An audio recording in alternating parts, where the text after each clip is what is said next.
Yr hyn y mae cyflogwyr ei eisiau. Fideo gan Gyrfa Cymru. Yng Nghymru, roedd dros 350,000 o swyddi gwag ar-lein yn ystod y 12 mis diwethaf. Mae cyflogwyr yn chwilio am bobl gyda sgiliau trosglwyddadwy fel gwneud penderfyniadau, hyblygrwydd, gwitnwch, a sgiliau digidol. Y sgiliau a rhinweddau trosglwyddadwy mae galw amdanynt gan ddiwydiannau yng Nghymru yw ym maes iechyd, cyfathrebu, tosturi a brwdfrydedd. Ym maes ynni, cyfathrebu, rheolaeth a gwasanaeth cwsmer. Yn y gwasanaethau cyhoeddus, cyfathrebu, hyfforddiant a datblygu a rheoli. Beth am sgiliau iaith? Mae Llywodraeth Cymru'n anelu at gael miliwn o siaradwyr Cymraeg erbyn 2050. Mae'r Gymraeg yn sgil pwysig i gyflogwyr mewn gwahanol ddiwydiannau fel llywodraeth leol, addysg ac iechyd a gofal cymdeithasol. Mae cyflogwyr yn y Deyrnas Unedig hefyd angen pobl sy'n gallu siarad ieithoedd fel Almaeneg, Ffrangeg a Sbaeneg. Oeddech chi'n gwybod gall 17.5% o oedolion y Deyrnas Unedig siarad 2 iaith yn rhugl, gyda 6.5% yn amlieithog.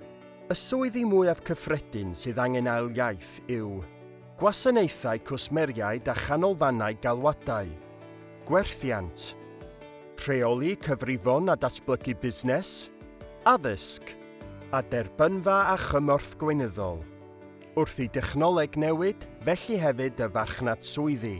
Mae dros 80% o'r holl swyddi a hysbysebir yn y Deyrnas Unedig nawr yn rhestru sgiliau digidol fel gofyniad. Mae cyflogwyr hefyd yn defnyddio technoleg yn wahanol nawr ac efallai yn cynnig cyfweliadau dros fideo neu dros y ffôn, felly bydd angen i chi ymarfer cyfweliadau mewn ffordd wahanol.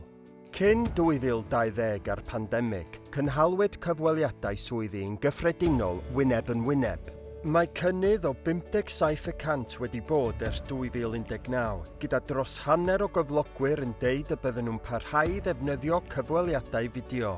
Y rheswm mwyaf cyffredin pan mae ymgeisydd yn methu cyfweliad swydd yw diffyg dealltwriaeth o rôl.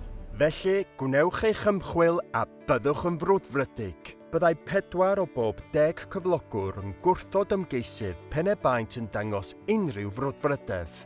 Newid arall ers y pandemig yw'r cynnydd yn nifer y bobl sy'n gweithio gatref ac mae'r patrwm hwn yn parhau heddiw. O 2019 i 2022, cynnyddodd gweithio gatref yn y Deyrnas Unedig o 4.7 miliwn i 9.9 miliwn o bobl. Mae Llywodraeth Cymru am weld 30% o'r gweithlu yn gweithio o bell yn rheolaidd. Felly, byddwch yn barod i fod yn hyblyg am eich lleoliad gwaith. Chi yw gweithlu'r dyfodol. Paratowch ar gyfer eich dyfodol nawr. Ewch i cael swydd ar gyrfacymru.llyw.cymru. Roedd yr holl wybodaeth yn gywir ar adeg ei chreu yn mis Mawrth 2023.